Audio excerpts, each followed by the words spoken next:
Hello friends and subscribers, welcome to Tamil Bell YouTube channel. நீங்க நம்ம சேனலை subscribe பண்ணல அப்படின்னா மறக்காம சப்ஸ்கிரைப் பண்ணுங்க. பக்கத்துல உள்ள பெல் பட்டனை கிளிக் பண்ணுங்க. நாங்க போடக்கூடிய வீடியோக்கள் எல்லாமே உடனடியா பாருங்க. இன்னைக்கு நம்ம வீடியோல ஐசிசி சாம்பியன்ஸ் டிராபியோட 8வது மேட்ச். ஸோ யாருக்குன்னு சொல்லி பாத்தீங்கன்னா இங்கிலாந்துக்கும் ஆப்கானிஸ்தானுக்கும். ஸோ ரெண்டு டீமே தான் விளையாண்ட முதல் மேட்ச்ல வந்து லாஸ் ஆயிட்டு வராங்க. ஸோ இந்த பர்டிகுலர் மேட்ச் ரெண்டு டீமுக்குமே முக்கியமான மேட்ச். இந்த மேட்ச்ல யார் லாஸ் ஆகுறாங்களோ அவங்க சீரீஸை விட்டு கிட்டத்தட்ட 99% வெளியே போயிருவாங்க. ஸோ மீதி இருக்கக்கூடிய ஒரு மேட்ச்ல வந்து ஆப்போனன்ட் டீம்ல இருக்கிற என்ன மாதிரி விஷயம் இருக்கும் அதை வச்சு இந்த தோக்கர் டீம் அடுத்த மேட்ச் வின் பண்ணி ஆகணுங்கிற ஒரு சுச்சுவேஷன். ஸோ அதெல்லாம் அடுத்தது. இந்த மேட்ச் லாஸ் ஆகுறவங்க கிட்டத்தட்ட 99% வந்து பார்த்தீங்கன்னா அவங்க வெளியே போயிருவாங்க. ஸோ இதுதான் அதுக்கான ஆப்ஷன். அப்படி இது ரொம்ப ரொம்ப முக்கியமான மேட்ச். அப்படி முக்கியமான மேட்சுக்கான ஒரு ஃபுல் பிரிவு தான் இந்த வீடியோல பார்க்க போறோம். இந்த பிரிவு வீடியோ பார்க்கறதுக்கு முன்னாடி நீங்க நம்ம டெலிகிராம்ல ஜாயின் பண்ணலன்னா மறக்காம ஜாயின் பண்ணிக்கோங்க. டிஸ்கிரிப்ஷன்ல லிங்க் இருக்கு. ஸோ லாஸ்ட் ஹாஃப் அன் அவர்ல ஸ்மால் எக்ஸ்க்கான டீமும் மெகா கான்டெஸ்டுக்கான டெமோ டிப்ஸ் அதில் கொடுத்துட்டு இருக்கோம். உங்களுக்கு ரொம்பவே யூஸ்ஃபுல்லா இருக்கும். ஸோ மறக்காம எல்லாரும் டெலிகிராம்ல வந்து ஜாயின் பண்ணிக்கோங்க. டிஸ்கிரிப்ஷன்ல லிங்க் இருக்கு. அதே போல X11 ஆப். ஸோ இந்த X11 ஆப்ல ஜாயின் பண்ணலினாலும் மறக்காம ஜாயின் பண்ணிக்கோங்க. டிஸ்கிரிப்ஷன்ல லிங்க் இருக்கு. இன்வைட் கோட் வந்து தமிழன். இந்த பர்டிகுலர் மேட்சுக்கு 2 லட்சம் ரூபாய்க்கான ஒரு கிராண்ட் லீக்கும் இதுல கொடுக்குறாங்க. அது மட்டும் கிடையாது, 11 லட்சம் ரூபாய்க்கான இன்வெஸ்ட்மெண்ட் லீடர் போர்டும் ஆக்டிவ்ல இருக்கு. மற்ற ஆப்ஸை கம்பேர் பண்றப்போ இதுல என்ட்ரி ஃபீஸும் ரொம்ப ரொம்ப கம்மி. ஸ்மால் லீக்ஸ்க்கு ரொம்பவே பெஸ்டா இருக்கும். இன்ஸ்டன்ட் வித்ட்ராவல் அவைலபிளா இருக்கு. தென் TDS சார்ஜஸ் பிடிக்கிறது இல்ல, GST சார்ஜஸ் பிடிக்கிறது இல்ல. ரொம்பவே சூப்பரா இருக்கும். கண்டிப்பா ட்ரை பண்ணி பாருங்க. டிஸ்கிரிப்ஷன்ல லிங்க் இருக்கு. இன்வைட் கோட் வந்து தமிழன். மேட்சை பொறுத்த வரைக்கும் 26 பிப்ரவரி மதியம் 2:30 இந்த மேட்ச் வந்து நடக்குது. மேட்சை பொறுத்த வரைக்கும் கடாஃபி ஸ்டேடியம் லாகூர்ல தான் நடக்குது. ஸோ லாகூர் கராச்சி இந்த ரெண்டு பிச்சுமே ஒரே மாதிரி சிமிலரான பிச்சு தான். ஸோ பேட்டிங்க்கு நல்லா சப்போர்ட் பண்ணக்கூடிய ஒரு வினோதாங்க இருக்கும். ஒரு ஹை ஸ்கோரிங் த்ரில்லரா தான் இந்த மேட்ச் வந்து இருக்க போகுது. ஐ திங்க் கிட்டத்தட்ட மினிமம் வந்து பாத்தீங்கன்னா 280 அப்படிங்கிற ரன்ஸ் வந்து வருவதற்கான பாசிபிலிட்டிஸ் வந்து இங்க ரொம்ப ரொம்ப அதிகம். ஸோ மோர் தான் 300+ ரன்ஸ் கூட வருவதற்கு கூட வாய்ப்புகள்லாம் ரொம்ப ரொம்ப அதிகம். ஏன்னா அந்த அளவுக்கு ஒரு பேட்டிங் ட்ராக் தான் இந்த வேணும். இதுல வந்து பாத்தீங்கன்னா ஸ்பின்னர்ஸ்க்கு வந்து கொஞ்சம் சம் ஹெல்ப் இருக்குங்க. ஸோ மிடில் ஓவர்ஸ்ல கொஞ்சம் ஸ்பின்னர்ஸ்க்கு கொஞ்சம் இருக்கும். பட் இருந்தாலும் பேட்டிங் ட்ராக் தான் சொல்றேன். 300 ரன்ஸ் வரைக்கும் கூட போவதற்கு பாசிபிலிட்டிஸ் வந்து ரொம்ப அதிகம். செகண்ட் இன்னிங்ஸ்ல ஸ்பின்னர்ஸ்க்கு கொஞ்சம் அட்வான்டேஜ் இருக்கு. ஸோ 69 மேட்சஸ் இங்க நடந்திருக்கு. அதில் 35 மேட்ச் பேட்டிங் ஃபர்ஸ்ட் பண்ணவங்களும் 33 மேட்ச் பேட்டிங் செகண்ட் பண்ணவங்களும் இங்க வின் பண்ணியிருக்காங்க. ரீசெண்ட் ரெக்கார்ட் கடைசி 5 ஓடிஐல இந்த வெறுவுல 294ங்கிறதே ஆவரேஜான ஸ்கோரா இருக்கு. ஸோ 300+ அப்படிங்கிறது நார்மலா வருவதற்கு வாய்ப்புகள் வந்து இங்க அதிகம். விக்கெட்ஸ் வந்து பாத்தீங்கன்னா 58 விக்கெட்ஸ் வந்து போயிருக்கு. அதெல்லாம் ஃபாஸ்ட் பவுலர்ஸ் 35 விக்கெட்டும் ஸ்பின்னர்ஸ் 23 விக்கெட்டும் எடுத்திருக்காங்க. அந்த 23 விக்கெட்ல மெஜாரிட்டியான விக்கெட்ஸ் செகண்ட் இன்னிங்ஸ்ல தான் வந்து எடுத்திருக்காங்க இந்த வெறுவை பொறுத்த வரைக்கும். ஹெட்வுட் ரெக்கார்ட் அப்படின்னு சொல்லி பாத்தீங்கன்னா ஒரே ஒரு முறை ஹெட்வுட்ல பிளே பண்ணிருக்காங்க கடந்த ஒரு 5 வருஷத்துல. அதுல ஆப்கானிஸ்தான் வந்து வின் பண்ணிருக்காங்க. இங்கிலாந்து வந்து வின் பண்ணல. அதான் சொல்றேன், ஒரு பெரிய பெரிய டீமுக்கு ஒரு திடீர் ஷாக் கொடுக்கக்கூடிய ஒரு அணி தான் ஆப்கானிஸ்தான். ஆனா அது அப்படி இல்லைங்க. அந்த அளவுக்கு குவாலிட்டியான டீமாவே மாறிட்டாங்க. இந்த நான் ஒரு அண்டர் டாக் டீம் கேட்டகரியில அவங்க கிடையாது. ஸோ அதான் அதுக்கு சாட்சியா பாருங்க, ஒரு முறை விளையாடி இருக்காங்க. அந்த ஒரு முறையுமே வந்து ஆப்கானிஸ்தான் வந்து வின் பண்ணிருக்காங்க. பெருசு நிறைய மேட்சஸ் இவங்க பிளே பண்ணல. அது ஒரு மைனஸா இருக்கும். நிறைய மேட்ச் மேபி பிளே பண்ணியிருந்தாங்கன்னா இங்கிலாந்து அவங்களோட இதை வந்து நிறைய கொண்டு வந்திருப்பாங்க. ஸ்டார்டிங் ஸ்டேஜஸ்ல இங்கிலாண்டை வந்து அவங்க ஒரு முறை வந்து ஹெட்வுட்ல வின் பண்ணியிருக்காங்க. ரெண்டு டீமோட ஒரு பாசிபிளான playing level Philip Salt and Ben Duckett 2 பேர் இன்னிங்ஸ் ஓபன் பண்ண போறாங்க. தென் அடுத்ததா J Smith, J Root, Harry Brook, Jos Buttler, Liam Livingstone, Jofra Archer, Adil Rashid, Mark Wood, அதாவது சாகிப் மஹ்மூத். ஸோ சாகிப் மஹ்மூத் இந்த மேட்ச் வந்து டைரக்டாவே உள்ள வர போறாரு. தென் அடுத்ததான் வந்து பாத்தீங்கன்னா Afghanistan team most probably same லைனை போட வருவதற்கான பாசிபிலிட்டிஸ் தாங்க இருக்கும். ரஹ்மான் அல்லா குர்பாஸ் அந்த டீமோட விக்கெட் கீப்பர், இப்ராஹிம் ஜார்டன், ஷி அட்டல், ரஹ்மத் ஷா, ஷஹீதி, அஸ்மத்துல்லா ஒமர்சாய், குல்புதீன் நைப், முகமது நபி, ரஷீத் கான், நூர் அகமது அண்ட் ஃபசல் ஃபரூக்கி. ஸோ இது வந்து ஆப்கானிஸ்தானோட ஒரு பாசிபிளான பிளேயிங் லெவன். இப்போ கிராண்ட் லீக்ஸ்க்கான ஆப்ஷன்ஸ் சொல்லி பாத்தீங்கன்னா ரஹ்மான் அல்லா குர்பாஸ் நம்ம தெளிவா லாஸ்ட் வீடியோல சொல்லியிருந்தோம். ஃபர்ஸ்ட் பேட் பண்ண போறாங்கன்னா கிட்டத்தட்ட மெஜாரிட்டியான மேட்சஸ்ல ஒரு ஃபேண்டசி டீமுக்குள்ள வந்துடுறாரு. நிறைய முறை சதம் கூட அடிக்கிறாரு. பேட்டிங் ஃபர்ஸ்ட் பண்றப்போ ரொம்ப ரொம்ப ரொம்ப இம்பார்ட்டன்ட் பிக்கா வந்து இருக்காரு ரஹ்மான் அல்லா குர்பாஸ். பேட்டிங் செகண்ட் பண்றத கம்பேர் பண்றப்போ ஒரு 10 மேட்ச்ல ஒரு 8 மேட்ச் பேட்டிங் ஃபர்ஸ்ட் பண்றாரு அப்படின்னா ஃபேண்டசி டீமுக்குள்ள வந்துடுறாரு. அதுல 3-4 மேட்சஸ்ல கேப்டன் ஆப்ஷனுக்கே வந்துடுறாரு ஃபேண்டசி டீமுக்கு. அந்த அளவுக்கு பேட்டிங் ஃபர்ஸ்ட் பண்ணும்போது நல்ல ஒரு ஆவரேஜ் இருக்கு. தென் விக்கெட் கீப்பர் மூலியமா கிடைக்கக்கூடிய ஃபேண்டசி பாயிண்ட்ஸ் கொஞ்சம் எக்ஸ்ட்ரா. பேட்டிங் ஃபர்ஸ்ட் பண்ணும்போது more important batting second compare பண்றப்போ இப்ராஹிம் ஜாடனை பொறுத்த வரைக்கும் இவர் வந்து அப்படியே ஆப்போசிட்டுங்க. பேட்டிங் செகண்ட் பண்றப்போ தான் மெஜாரிட்டியான மேட்சஸ்ல வந்து அவர் ஃபேண்டசி டீமுக்குள்ள வந்திருக்காரு. பேட்டிங் ஃபர்ஸ்ட் பண்றப்போ ஒரு அத்திபுத்த மாதிரி ஒரு 7-8 மேட்சஸ்ல ஒரு மேட்ச் 2 மேட்ச் வந்து ஆடிடுறாரு. அதுலயே வந்து பெரிய ஸ்கோரா கன்வெர்ட் பண்றதுல ஒரு 25 ரன்ஸ் வரைக்கும் அடிப்பதற்கான ஒரு சான்சஸ் தான் அவருக்கு வந்து இருக்கு. பட் செகண்டா வந்து பேட் பண்ண போறாரு அப்படின்னா 35 to 40 ரன்ஸ் வரைக்கும் கூட அடிப்பாரு. செகண்டா பேட் பண்ணும்போது நீங்க இப்ராஹிம் சாடனுக்கு வந்து நீங்க இம்பார்ட்டன்ஸ் வந்து கொடுத்துக்கோங்க. அத்தல் பொறுத்த வரைக்கும் பெருசா எக்ஸ்பீரியன்ஸ் இல்லாத ஒரு பிளேயர். டொமஸ்டிக் லெவலில் நல்ல ரெக்கார்டு இருக்கு. பட் இன்டர்நேஷனல் லெவலில் இது மாதிரி ஒரு குவாலிட்டி பவுலிங் யூனிட்டுக்கு அகேன்ஸ்டா அவருக்கு பெருசா எக்ஸ்பீரியன்ஸ் இல்லாத அவருக்கு இருக்கக்கூடிய மிகப்பெரிய ஒரு மைனஸ். இந்த ரா ஃபேஸ்ல ஜோஃப்ரா ஆர்ச்சர் அந்த மார்க்வுட் அவங்கள்ட்ட இருந்து அவருக்கு கண்டிப்பா ஒரு சீரியஸ் ட்ரபிள் வந்து இருக்கும். ஸோ ஐ திங்க் எனக்கு தெரிஞ்சு ஒரு 15 to 20 ரன்ஸ் வரைக்கும் அடிப்பதற்கான ஒரு வாய்ப்பு தாங்க அவருக்கு இருக்கும். ரஹ்மத் ஷா லாஸ்ட் மேட்ச் ரொம்ப தெளிவா சொல்லியிருந்தோம், சேஸ் பண்ண போறாங்க அப்படின்னா ரொம்பவே இம்பார்ட்டன்ட். ரஹ்மத் ஷா தான் ஒரு பக்கமா கடைசி வரைக்கும் மேட்சை கொண்டு போவாரு. அந்த அளவுக்கு ஒரு ஆடிட்டிங் எபிலிட்டிலாம் அவருக்கு கிடையாது. பாலுக்கு தகுந்த மாதிரி ரொட்டேட் பண்ணி ஆடக்கூடிய ஒரு குவாலிட்டியான பிளேயர். பெருசா அவ்வளவு சீக்கிரம் எல்லாருமே ஒரு ஆடிட்டிங்க்கு போகவே மாட்டாருன்னு சொல்லியிருந்தோம். அதே கான்செப்ட் தான் எப்பயுமே. செகண்டா பேட் பண்ண போறாங்கன்னா ரஹ்மத் ஷா ரொம்ப ரொம்ப ரொம்ப இம்பார்ட்டன்ட். அந்த டீமோட ஒரு சமயத்துல பேக் போனாவே இருந்தது இவர் மட்டும் தாங்க சொல்லலாம் பேட்டிங் யூனிட்ல. இப்பவும் அதே தான்.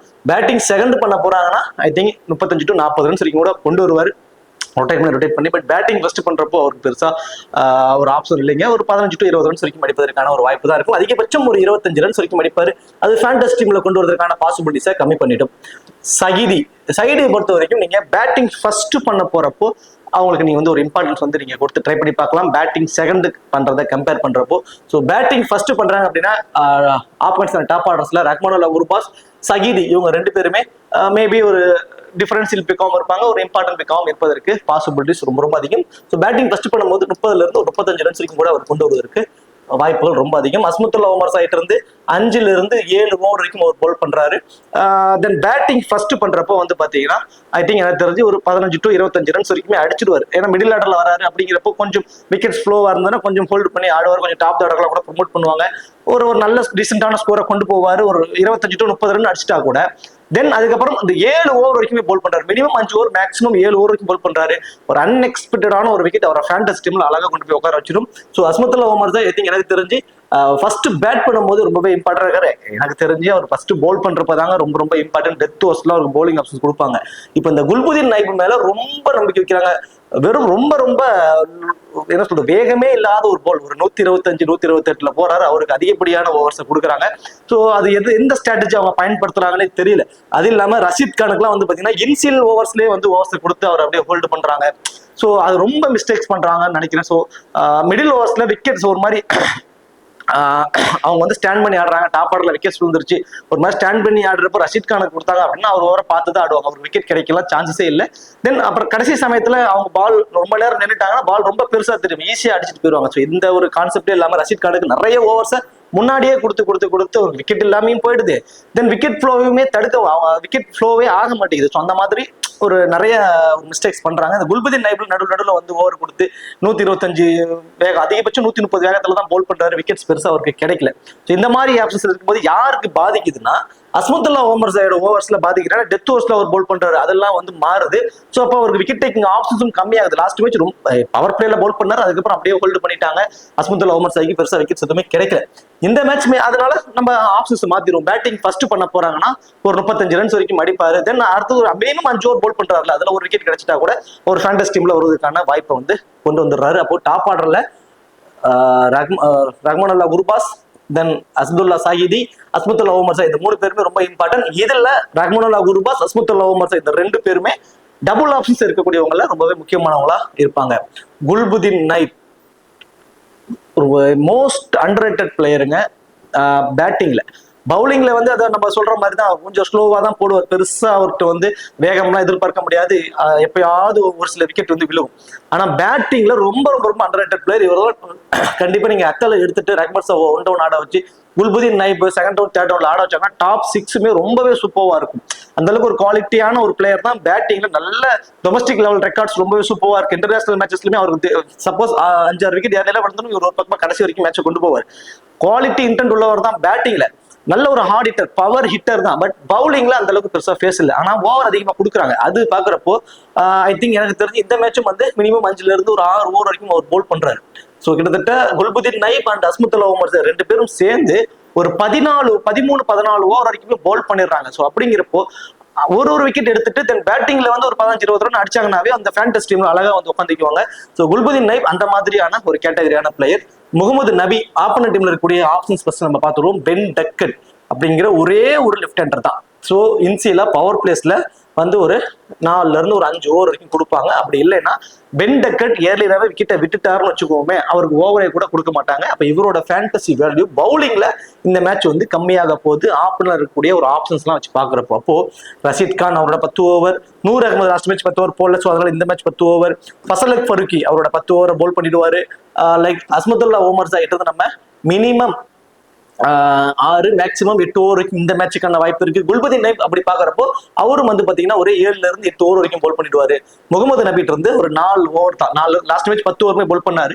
இந்த மேட்ச் 4ல இருந்து ஒரு 5 ஓவர் வரைக்கும் போல் பண்ணாதான் வாய்ப்புகள் வந்து இருக்க போகுது. அப்போ அவருக்கோட ஃபேண்டசி வேல்யூ பவுலிங்ல கொஞ்சம் கம்மியாகுது. ஸோ அந்த ஒரு விக்கெட் அந்த லெஃப்ட் ஹேண்டர் வேற யாராவது பவுலர்ஸ் எடுத்துட்டாங்கன்னா இவருக்கு ஓவர் குடிக்காம கூட போகிற சான்ஸ் இருக்கும். ஏன்னா இன்எக்ஸ்பீரியன்ஸான பவுலிங் குல்புதீன் நைபா இருக்கட்டும், அஸ்மத்துல்லா உமர் அப்படிங்கிற ஒரு ரீசனுக்காக மேபி முகமது நபிட்டு இருந்து ஒரு 6 ஓவர் வரைக்கும் ஐ திங்க் எதிர்பார்க்கலாம். அந்த இன்எக்ஸ்பீரியன்ஸ்க்காக மட்டும்தான்.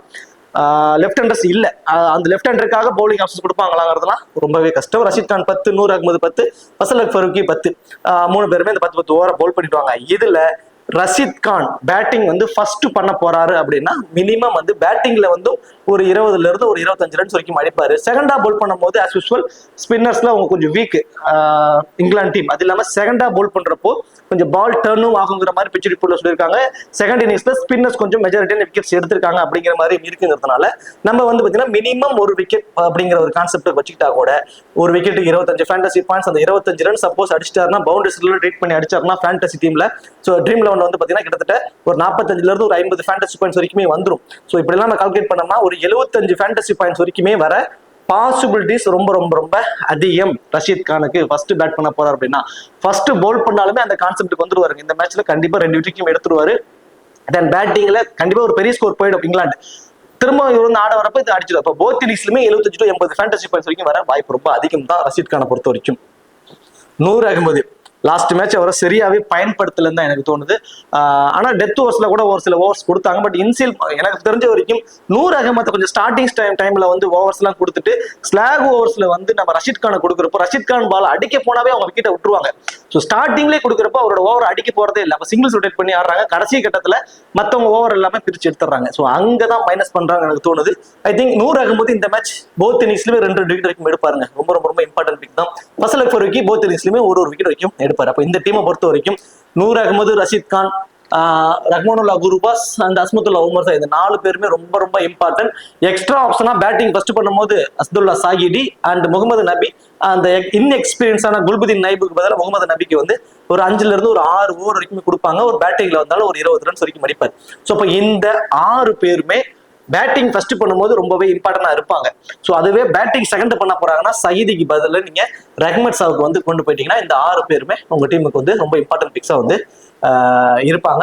அதே மாதிரி பேட்டிங் செகண்ட் பண்ண போறப்போ நீங்க ரஹ்மானுல்லா குர்பாஸுக்கு பதிலாக நீங்க குல்புதீன் நைபா அந்த 6th ஆப்ஷனுக்கு வந்து நீங்க வச்சிடலாம். ஸோ இப்போ வந்து இங்கிலாந்து டீம்ல இருந்து Philip Salt and Ben Duckett 2 பேர் வந்து இன்னிங்ஸ் ஓபன் பண்றாங்க. ஸோ லாஸ்ட் மேட்ச் ரொம்ப தெளிவா சொல்லியிருந்தோம். பேட்டிங் ஃபர்ஸ்ட் பண்ண போறாங்க அப்படின்னா பென் டக்கட் ஒரு சதம் கூட அடிக்க வாய்ப்பு இருக்குன்னு சொல்லிட்டு அவர் அடிச்சிருந்தார். ஸோ அந்த அளவுக்கு என்ன பேட்டிங் ஃபர்ஸ்ட் பண்ணும்போது அவரோட ஆவரேஜ் ரொம்பவே சூப்பர். யூஸ்வலாவே வந்து பாத்தீங்கன்னா லெஃப்ட் ஹேண்டர்ஸ் வந்து லெஃப்ட் ஆர்ம் ஃபாஸ்ட் பாலர்ஸ்ட கொஞ்சம் சூப்பராகவே ஆடிடுவாங்க. அவங்கள்ட்ட வந்து விக்கெட்டே பெருசா கொடுக்க மாட்டாங்க. ஆனா அதுல கொஞ்சம் எக்ஸ்பிரஷன் தான் இருக்காரு Ben Duckett. Left arm fast பாலர்ஸ்ட கொஞ்சம் மெஜாரிட்டியான விக்கெட்ஸை விட்டுருக்காரு. டொமஸ்டிக் லெவல்லையும் சரி, இன்டர்நேஷனல் லெவல்லையும் சரி. லெஃப்ட் ஆர்ம் ஃபாஸ்ட் பாலரா இருக்கட்டும், லெஃப்ட் ஆர்ம் ஸ்பின்னரா இருக்கட்டும், இவங்கள்ட்ட கொஞ்சம் கஷ்டப்பட்டிருக்காரு பென் டக்கட். அது வந்து மிகப்பெரிய ஒரு மைனஸா ஃபசல் ஃபருக்கி இருக்காருல இன்ஸ்டில் ஸ்டேஜஸ்லயே ஒரு ட்ரெண்ட் தர்றதுக்கு. அதுல அவரோட வீக்குக்கு அவர் ஒரு ஆப்போனன்ட் டீம்ல ஒரு பவுலர் இருக்காரு. ஸோ அந்த ஒரு காம்பினேஷன் தான். So pen Duckett I think எனக்கு தெரிஞ்சு பேட்டிங் ஃபர்ஸ்ட் பண்றாரு இந்த மேட்ச் அப்படின்னாலுமே மினிமம் 35 to 50 ரன்ஸ் வரைக்கும் அடிப்பாரு. பேட்டிங் செகண்ட் பண்ண போறாருன்னா மேபி ஃபிளாப் ஆகிறதுக்கு கூட வாய்ப்பு இருக்கலாம். அவரோட மைனஸ்க்கு ஆப்போனன்ட் டீம்ல இருந்து ஒரு பவுலர் இருக்காரு ஒரு காம்பினேஷன். பட் அவர்கிட்ட இருந்து கண்டிப்பா விக்கெட் அவர் எடுத்துருவாரு சொல்ல வரல. இவர் ஏன்னா ஒரு 145 150 வேகத்துல போடக்கூடிய ஒரு வீக் என்கிட்ட வந்து இந்த மைனஸ் இருக்கு. Ben Duckett left arm fast ball கொஞ்சம் மைனஸ் இருக்கு. அதுக்கு 145 வேகத்துக்கு மேல போல் பண்றவங்க, நல்லா ஸ்விங்கோட போல் பண்றவங்க அப்படின்னா நம்ம ரொம்ப மஸ்டா சொல்லலாம். இவர் சம்டைம்ஸ் வந்து பால் வேரியேஷன்ஸ் கொடுக்குறேன் கொஞ்சம் தவறான பால்லாம் போல் பண்றாரு ஃபசல் ஃபரூக்கி. இருந்தாலும் செகண்டா வந்து பேட் பண்றப்போ ஃபசல் ஃபரூக்கிட்ட இருந்து ஒரு பென் டக்கட்டுக்கு ஒரு சின்ன ஒரு ட்ரெண்ட் இன்சேஜஸ்லேயே வந்து இருக்கலாம். பிலிப் சால்ட் பேட்டிங் ஃபர்ஸ்ட் பண்றதை விட பேட்டிங் செகண்ட் அப்படிங்கிறப்போ மினிமம் 35 ரன்ஸ் வரைக்கும் அவர் அடிப்பார். பட் அட்வான்டேஜ் எதுவும் இல்லை. ஜே ஸ்மித் இதுக்கு தான் அட்வான்டேஜ் இருக்கு, விக்கெட் கீப்பருங்கிற ஒரு அட்வான்டேஜ். இந்த மேட்சும் ரொம்ப ரொம்ப ரொம்ப கம்மி பர்சன்டேஜ் தான் இருக்காரு. அந்த எக்ஸ்ட்ரா அட்வான்டேஜ், அந்த டபுள் ஆப்ஷன்ஸ் அப்படிங்கிற ஒரு அட்வான்டேஜ் வந்து அவருக்கு கொஞ்சம் பிளஸ்ஸா வந்து இருக்கலாம். மேபி செகண்டா பேட் பண்றப்போ மஸ்ட் ட்ரை ஆப்ஷனுக்கு கூட அவர் வந்துருவாரு. பேட்டிங் ஃபர்ஸ்ட் பண்றாலும் ஐ திங்க் எனக்கு தெரிஞ்சு இந்த மேட்சை ஒரு டிஃபரன்ஷியல் பிக்கா இருப்பார்னு தோணுதுங்க. ஏன்னா டொமஸ்டிக் லெவலில் நல்ல ரெக்கார்ட் வச்சிருக்கக்கூடிய பிளேயர், அது இல்லாம இன்டர்நேஷனல் டீமுக்கு கூட்டிட்டு வந்து எடுத்த உடனே அந்த 1 down அப்படிங்கிற ஒரு ஆப்ஷன்ஸ் கொடுத்துருக்காங்க. அது ரொம்ப ரொம்ப வேல்யூவான ஒரு பொசிஷன். ஐ திங்க் எனக்கு தெரிஞ்சு இந்த மேட்ச் அவர்கிட்ட இருந்து ஒரு 35 இருந்து ஒரு 40 ரன் வரைக்கும் வரும். எனக்கு தெரிஞ்சு 25 ரன்ஸ் வந்துட்டாவே போதுமானது. விக்கெட் கீப்பர் மூலமே கிடைக்கூடிய ஃபேண்டசி பாயிண்ட்ஸை வச்சு அவர் ஃபேண்டசி டீமுக்குள்ள வந்துருவாரு. வெறும் 16% நினைக்கிறேன், ரொம்ப ரொம்ப லோ பர்சன்டேஜ். கண்டிப்பா ட்ரை பண்ணிக்கோங்க உங்களோட டீம்ஸ்க்கு. ரூட் இந்த மேட்ச் பவுலிங் ஆப்ஷன்ஸ் பார்ப்போம். Jofra Archer, Adil Rashid, Mark Wood, Saqib Mahmood இந்த 4 பேருமே அவங்களோட 10 ஓவரை வந்து பவுல் பண்ணிடுவாங்க. மீதி இருக்கக்கூடிய இந்த 5th and 6th பவுலிங் ஆப்ஷனுக்கு வந்து ரூட்டும் லிவிங்ஸ்டோன் தான் இருக்காங்க. ஸோ ஆப்போனன்ட் டீம் எடுத்துக்கிட்டீங்க அப்படின்னா அட்டல் ஒரு லெஃப்ட் ஹேண்டர், சகிதி ஒரு லெஃப்ட் ஹேண்டர், 2 லெஃப்ட் ஹேண்டர்ஸ் இருக்காங்க. அப்படிங்கிற பட்சத்துல ரூட்டுக்கிட்ட இருந்து இந்த மேட்ச் வந்து ஒரு 5 ஓவர் வரைக்கும் அவர் போல் பண்ண வாய்ப்புகள் இருக்கு. ஸோ அப்போ லியாம் லிவிங்ஸ்டன் இருந்து ஒரு 6ல இருந்து ஒரு 7 ஓவர் போல் பண்ண சான்சஸ் இருக்கு. ஸோ அந்த கான்செப்ட் பிரகாரம் பாக்குறப்போ ஜோஃப்ரா ஆர்ச்சர் அவர் 10 over, Adil Rashid 10 over, Mark Wood 10 over, Mahmood ஒரு 8 ஓவர் வரைக்கும் போல் பண்ணதாங்க வாய்ப்பு இருக்கும். ஸோ ஜே ரூட் பேட்டிங்ல வந்தாலும் பேட்டிங் மேபி ஃபர்ஸ்ட் 1 down வராரா நான் கண்டிப்பா ஒரு சதமே அடிப்பாருன்னு கூட சொல்லிடுவேன். அந்த அளவுக்கு ஒரு நல்ல ஃபார்ம்ல நல்ல டச் இருக்கக்கூடிய பிளேயர் தான். செகண்ட் டவுன் அப்படிங்கிறப்ப தான் ஒரு சப்போஸ் டாப் 3 பேருமே ஒரு 20 ஓவர் வரைக்கும் ஆடிட்டாங்கன்னா கடைசி 30 ஓவர்ல வந்து ஜே ரூட் வந்து 100 ரன் அடிக்கிற அளவுக்கு ஒரு ஹார்ட் ஹிட்டிங் எபிலிட்டியை கொண்டு போவாரா? அது இல்லாம குவாலிட்டியான ஸ்பின்னர்ஸ் ரஷீத் கான், நூர் அகமது கிட்ட ஆடி 100 ரன் அடிப்பாராங்கிற ஒரு கொஸ்டின் மார்க் இருக்கு. ஆனால் ஒரு லாங் இன்னிங்ஸ் தேவைப்படும் இல்லையா? ஸோ ஜே ரூட் கிட்ட இருந்து எனக்கு தெரிஞ்சு மினிமம் 60 ரன்ஸ் வரைக்கும் கூட வரலாம். 35 to ஒரு 40 to ஒரு 60 ரன்ஸ் வரைக்கும் அடிப்பாரு அந்த ஒரு ஆப்ஷன். பட் எக்ஸ்ட்ரா அட்வான்டேஜ் அந்த ஓவர் போடுறாரு, 5 ஓவர் வரைக்கும் போல் பண்றாரு அப்படிங்கிறப்போ ஃபேண்டசி வேல்யூ ஃபுல்லாவே அவருக்கு ஹையாவே வந்து இருக்கு. ஹாரி ப்ரூக் பாகிஸ்தான்ல இருக்கக்கூடிய மைதானங்கள்ல அவரோட ஆவரேஜ் 90 வச்சிருக்காருங்க. 90 ஆவரேஜ் வச்சிருக்காரு. But last match totally flop. ரொம்ப ரொம்ப அந்த பிளாட் ட்ராக்ல ரொம்பவே சூப்பரா ஆடுறாரு. ஸ்பின்னர்ஸ்ல இருந்து எல்லாத்தையுமே ரொம்பவே சூப்பரா ஆடிடுறாரு. வேணா பால் பெருசா டேர்ன் இல்ல, அதனால ஈஸியா வந்து அவர் ஆடிட்டு இருந்தாரு. ஹாரி ப்ரூக்கு ஃபுல் அண்ட் ஃபுல்லா ஸ்பின்ல வீக், சுத்தமா ஸ்பின்ல வீக்கு. குறிப்பா அந்த லெக் ஸ்பின்னர்கிட்ட எல்லாம் பயங்கர வீக். நம்ம மிஸ்டி ஸ்பின்னரான வருண் சக்கரவர்த்தி சொல்லி விக்கெட் எடுத்தார். ஸோ இந்த மாதிரியான ஒரு ஆப்ஷன் இருக்கு. ஸ்பின்னர்ஸ்ட ரொம்பவே கஷ்டப்படுறாரு. அதே மாதிரி ரஷீத் கானோட கை எந்த பக்கம் திரும்புதுன்னே கண்டுபிடிக்கிறது கஷ்டம். அந்த 100 ஆகும்போது அதுக்கு மேல. ஸோ இந்த 2 குவாலிட்டி ஸ்பின்னர்கிட்ட இருந்து ஒரு பெருசா ரன் அடிப்பாரான்னா அது மிகப்பெரிய ஒரு கொஸ்டின் மார்க் தான். மேபி பேட்டிங் ஃபர்ஸ்ட்னா ஒரு 25 ரன்ஸ் வரைக்கும் தாக்கு பிடிப்பாரு. அந்த மாதிரியான ஒரு ஆப்ஷன் தான் மோஸ்ட் ப்ராபபிள் இருக்கும். அவரோட மைனஸ் ஆப்போனன்ட் டீம்ல இருக்கக்கூடிய பிளஸ் வச்சு நான் அதை சொல்றேன். தென் ஜாஸ் பட்லர் விக்கெட் கீப்பர் பண்ணாது, அவருக்கு மைனஸ். விக்கெட் கீப்பர் மூலமா கிடைக்கக்கூடிய ஃபேண்டசி பாயிண்ட்ஸ் கிடைக்கல, அவரை பிக் பண்றப்போ அது நமக்கு ஒரு மைனஸா கூட அமையலாம். மேபி பேட்டிங் ஃபர்ஸ்ட்னா நீங்க ட்ரை பண்ணிக்கோங்க. பேட்டிங் செகண்ட் அப்படின்னா நீங்க அவரை மிஸ் பண்ணிட்டு கூட ட்ரை பண்ணலாம். ஏன்னா டாப் 5 பேருமே அவங்களுக்கு இருக்க ரன்னை வந்து அவங்க அடிச்சிருக்க ஆப்கானிஸ்தான் அடிச்சிருக்க ரன்ஸை வந்து மேபி முடிச்சிருக்கிறதுக்கு சான்சஸ் இருக்கும். பேட்டிங் ஃபர்ஸ்ட்னா நீங்க அவரை ட்ரை பண்ணி பார்க்கலாம். இப்போ ஜாஸ் பட்லர் எடுத்துக்கிட்டு ஒரு 25 ரன் அடிக்கிறாரு. அதே 25 ரன் லிவிங்ஸ்டோன் அடிக்கிறாருன்னா யார் பெஸ்டா நமக்கு இருப்பாங்கன்னா லிவிங்ஸ்டோன் தான் பெஸ்டா இருப்பார். ஏன்னா இந்த 25 ரனுக்கு 2 பேருமே 25 ரன் அடிக்கிறாங்க. அதுக்கான ஃபேண்டசி வேலை ஒரு 40 ஃபேண்டசி பாயிண்ட்ஸ் அதை கிடைச்சிடும். அதுக்கப்புறம் மினிமம் 6ல இருந்து 7 ஓவர் போல் பண்ண போற லிவிங்ஸ்டோனுக்கு ஒரு விக்கெட் கிடைச்சிருச்சுன்னா அது அவருக்கு வந்து அப்படியே டபுள் பாயிண்ட்ஸா கொண்டு வந்து கொடுத்துரும். அப்போ இவரு தான் சேஃபான ஆப்ஷன் ஜாஸ் பட்லரை கம்பேர் பண்றப்போ. பேட்டிங் ஃபர்ஸ்ட்னா ஜாஸ் பட்லரோட நீங்க லிவிங்ஸ்டோனை கூட ட்ரை பண்ணி பார்க்கலாம். ஐ திங்க் லிவிங்ஸ்டோன் வந்து 6 ஓவர் மினிமம் 6 மேக்ஸிமம் 7 ஓவர் வரைக்கும் போல் பண்ண போறாரு. அதெல்லாம் அவருக்கு கூடிய அட்வான்டேஜ். ஸ்கொயர் பவுண்டரிஸ்ல எல்லாம் ஒரு ஃபீல்டிங் பொசிஷன் இருக்கிறதும் அவருக்கு கூடிய அட்வான்டேஜ். ஜோஃப்ரா ஆர்ச்சர் போத் இன்னிங்ஸ்லயும் ரொம்ப இம்பார்ட்டன்ட். 2 விக்கெட் வரைக்கும் அவர் எடுப்பாருங்க. So Adil Rashid first ball பண்ணும்போது ரொம்பவே இம்பார்ட்டன்ட். இவருக்கு வந்து பால் டர்ன் ஆகணும், அந்த பிச்சில் அப்பெல்லாம் கிடையாது. எந்த ட்ராக்கா கொடுத்தாலுமே பால் அவர் என்ன பண்ணுவார், அழகா 65 ஸ்பீடு, ஒரு 55 57 தூக்கி போட்டிருக்காரு. பால் அப்படியே ஃபிளைட் பண்ணி தூக்கி போடுவார். ஸோ தூக்கி போட்டே விக்கெட் எடுத்துட்டு போயிடுவார். அழகா அல்வா சாப்பிட்டுன்னு சொல்லி தூக்கி போடுவார். அழகா அவங்க அடிக்க போவாங்க, விக்கெட்டை விட்டுட்டு வந்துருவாங்க. போத் இன்னிங்ஸ்லும் எனக்கு தெரிஞ்சு இந்த மேட்ச் வந்து 2 விக்கெட் எடுப்பதற்கான ஒரு பாசிபிலிட்டிஸ் ரொம்ப அதிகம். மார்க்வுட் யூஸ்வலாவே பவுல் செகண்ட் பண்ணும்போது ரொம்ப ரொம்ப இம்பார்ட்டன்ட் ஃபர்ஸ்ட் பால் பண்றதை கம்பேர் பண்றோம். பட் ஆப்போனன்ட் டீம்ல இருக்கக்கூடிய ஒரு மைனஸ் எல்லாம் பாக்குறப்போ ஐ திங்க் எனக்கு தெரிஞ்சு மார்க்வுட் இந்த மேட்ச் அவரோட ஃபேண்டசி வேல்யூ அதிகமாக போகுது. மேபி 3ங்கிறது 4 விக்கெட் கூட எடுக்கிறதுக்கு சான்சஸ் இருக்கு. ஃபர்ஸ்ட் பால் பண்றப்போ மார்க்வுட்டை மஸ்டா ஒரே ஒரு டீம்லயாவது ஒரு கேப்டனாவோ அல்லது வைஸ் கேப்டனாவோ ட்ரை பண்ணி பாருங்க. மார்க்வுட் ரொம்ப ரொம்ப ரொம்ப இம்பார்ட்டன்ட் பிக்கா இருப்பாரு இந்த பர்டிகுலர் மேட்சை பொறுத்த வரைக்கும். அவரோட அந்த ரா ஃபேஸ் 155 வரைக்கும் கூட போடுறாரு. அதுல டாப் ஆர்டர் ஒரு மாதிரி கொலாப்ஸ் ஆகிறதுக்கு கூட பாசிபிலிட்டிஸ் இருக்கும். டாப் பேஜ்ல நிறைய விக்கெட் விழுவது கூட சான்சஸ் இருக்கும். ஸ்லாக் ஓவர்ஸ் எல்லாம் வந்து போடுறப்ப எல்பிடபிள்யூ பவுல்டு முறையில் எடுக்கிறதுக்கு சான்சஸ் இருக்கு. ஸோ ஃபர்ஸ்ட் பால் பண்ண போறாங்கன்னா ஐ திங்க் 3ல இருந்து 4 விக்கெட் வரைக்கும் கூட எடுப்பாரு. ஒரு டீம்லயாவது ஒரு கேப்டனாவோ ஒரு வைஸ் கேப்டனோ கூட நீங்க ட்ரை பண்ணி பாருங்க. மல்டிபிள் டீம்ஸ் போடுறவங்களுக்கு இதெல்லாம் வந்து ஆப்ஷன். நியூட்ரலான டீம், ஒரு டீம் 2 டீம் தான் போடுறேன்னா அவங்களை வந்து டீமுக்குள்ள வச்சுக்கோங்க. Jofra Archer, Adil Rashid, Mark Wood இந்த 3 பேருமே ரொம்பவே இம்பார்ட்டன்ட் பிக்கா இருப்பாங்க. மஹ்மூத் போத் இன்னிங்ஸ்லயுமே ஒரு விக்கெட் வரைக்கும் எடுப்பாருங்க. ஸோ இப்போ கேப்டன் வைஸ் கேப்டன் ஆப்ஷனுக்கான ஆப்ஷன் சொல்லி பார்த்தோம் அப்படின்னா ரூட் பேட்டிங் ஃபர்ஸ்ட் அப்படின்னா நீங்க கேப்டன் வைஸ் கேப்டனா ட்ரை பண்ணலாம். தென் பென் டெக்கட் பேட்டிங் ஃபர்ஸ்ட் பண்ண போறாருன்னா ஒரு வைஸ் கேப்டன் ஆப்ஷனா ட்ரை பண்ணீங்கன்னா அட்வான்டேஜ் வருது இல்ல. அதே மாதிரி லெஃப்ட் ஆம் ஃபாஸ்ட் பாஸ்டர் கொஞ்சம் வீக்கா இருக்காரு, அது வந்து ஃபரூக்கி இருக்காரு. ஸோ அதனால லாஸ்ட் மேட்ச் பர்ஃபார்மன்ஸ் பண்ணியிருக்காருன்ட்டு ஒரு ஹை லெவல்ல கொண்டு போய் வச்சிருப்பீங்க. அந்த ஒரு சின்ன ஒரு ட்ரெட் இருக்கு, அதை சமாளிச்சிட்டாருன்னா அதுக்கப்புறம் 20 ஓவருக்கு அப்புறம் தான் அவருக்கு ட்ரெட் ஆரம்பிக்கும். ஏன்னா ஸ்பின்னர் மிஸ்ட் லைக் நம்ம லெக் ஸ்பின்னரான ரஷீத் கான், நூர் அகமதுலாம் அதுக்கப்புறம் தான் வருவாங்க. ஸோ எனக்கு தெரிஞ்சு அஸ் அ பிளேயரா பேட்ஸ்மேனா 35 ரன்ஸ் அடிச்சு ஃபேண்டசி டீம்ல வர அளவுக்கான பொட்டன்ஷியல் அவருக்கு இருக்கு பேட்டிங் ஃபர்ஸ்ட் பண்ணும்போது. தென் அடுத்ததான் வந்து பாத்தீங்கன்னா மார்க்வுட் ஃபர்ஸ்ட் பால் பண்ண போறாங்கன்னா கண்டிப்பா அவருக்கு வந்து ஒரு கேப்டன் வைஸ் கேப்டன் ஆப்ஷனா ட்ரை பண்ணுங்க. போத் இன்னிங்ஸ்லயுமே ஜோஃப்ரா ஆர்ச்சருக்கு வந்து நீங்க ஒரு வைஸ் கேப்டன் ஆப்ஷனா நீங்க ட்ரை பண்ணி பார்க்கலாம். ஸோ இதெல்லாம் இங்கிலாந்து டீம்ல இருக்கக்கூடிய ஆப்ஷன். ஆப்கானிஸ்தான்ல ஒரே ஆப்ஷன் எனக்கு தெரிஞ்சு மெஜாரிட்டியான ஆப்ஷன் ரஷீத் கான் தான். கண்டிப்பா வந்து 80 ஃபேண்டசி பாயிண்ட்ஸ் மினிமம் அவர் எடுப்பதற்கு சான்சஸ் இருக்கு. 2 விக்கெட் வரைக்கும் எடுப்பாரு. தென் பேட்டிங்ல வந்து 25 ரன்ஸ் வரைக்கும் கூட கொண்டு வந்து நியர்லி 20-25 ரன்ஸ் வரைக்கும் கொண்டு வந்துருவாரு. ஸோ 80 to 100 ஃபேண்டசி பாயிண்ட்ஸ் வரைக்கும் கூட வர பாசிபிலிட்டிஸ் அவருக்கு ரொம்ப அதிகம். தென் அதற்கு அடுத்ததான் அஸ்மத்துல்லா ஓமர் ஜாய் கிட்டத்தட்ட ஒரு 65ல இருந்து ஒரு 70 ஃபேண்டசி பாயிண்ட்ஸ் வரைக்கும் வர பாசிபிலிட்டிஸ் அவருக்கு ரொம்ப அதிகம். பேட்டிங் ஃபர்ஸ்ட் பண்ண போறாங்கன்னா ரொம்ப ரிஸ்க் எடுக்க தயாரா இருக்கிறவங்க ரஹ்மானுல்லா குருபாஸ்க்கு ஒரு வைஸ் கேப்டன் ஆப்ஷனா ட்ரை பண்ணி பாருங்க. பேட்டிங் ஃபர்ஸ்ட் பண்ணும்போது அவரோட ஆவரேஜ் நல்லா இருக்கு. ஒரு பக்கமா நின்று கடைசி வரைக்குமே கொண்டு போறாரு மேட்சை. பேட்டிங் ஃபர்ஸ்ட் பண்ணும்போது அவரோட ஆவரேஜ் நல்லா இருக்கு. அவரோட ரெக்கார்ட் வைஸ் நல்லா இருக்கிறதுனால ஒரு டீம்லயாவது ட்ரை பண்ணி பாருங்கிற ஒரு ஆப்ஷன் தான். தென் வேற யாராவது ரொம்ப ரிஸ்க் எடுக்க தயாரா இருக்கிறவங்க பேட்டிங் ஃபர்ஸ்ட் பண்ணும்போது ஜே ஸ்மித்துக்கு கொடுத்து பாருங்க. ஏன்னா ஒரு 1 டவுன் பொசிஷன் அவருக்கு தூக்கி கொடுக்குறாங்க, நீங்க ஆடுன்னு சொல்லி கொடுக்குறாங்கன்னா அது எந்த அளவுக்கு ஒரு இம்பார்ட்டன்டான ஒரு பிளேயர் உங்களுக்கே தெரிஞ்சிருக்கும். டொமஸ்டிக் லெவல்ல ஜஸ்ட் ஒரு டீம்லயாவது ஒரு வைஸ் கேப்டன் ஆப்ஷனா கூட ட்ரை பண்ணி பாருங்க. ரொம்ப ரொம்ப ரொம்ப ரொம்ப லோ பர்சன்டேஜ். ஒரே ஒரு டீம்ல ஒரு வைஸ் கேப்டனோ அல்லது கேப்டனோ ட்ரை பண்ணி பாருங்க. ஒரு மல்டிபிள் டீம்ஸ் போடுறவங்களுக்கு சொல்றேன். சிங்கிள் டீம் போடுறவங்க நீ உன் பேச்சை கேட்டு நான் போட்டேன் அப்படிங்கிற மாதிரி வேண்டாம். மல்டிபிள் டீம்ஸ் போடுறவங்களுக்கு ஒரு ஆப்ஷன். ஏன்னா ரொம்ப ரொம்ப லோ பர்சன்டேஜ். பை சான்ஸ் அவரோட 4 இருந்து ஒரு 70-80 ரன் அடிச்சிடறாருன்னு வச்சுக்கோமே, விக்கெட் கீப்பர் மூலியமா கிடைக்கக்கூடிய ஃபேண்டசி பாயிண்ட்ஸ் எல்லாம் சேர்த்தோம்னா 100 ரன் அடிச்சதுக்கு சமமா வந்துடும் பாயிண்ட்ஸ். ஸோ அதெல்லாம் மைண்ட் செட்ல வச்சு ஒரு டீம் ட்ரை பண்ணி பாருங்க. சரி, ஓகே. இந்த வீடியோ உங்களுக்கு பிடிச்சிருக்கு நினைக்கிறேன். இந்த வீடியோ உங்களுக்கு பிடிச்சிருச்சுன்னா மறக்காம வீடியோ லைக் பண்ணி வீடியோ கொஞ்சம் சப்போர்ட் பண்ணுங்க. இந்த வீடியோ பத்திய கருத்துக்களை கமெண்ட் செக்ஷன்ல சொல்லிடுங்க. தேங்க்யூ.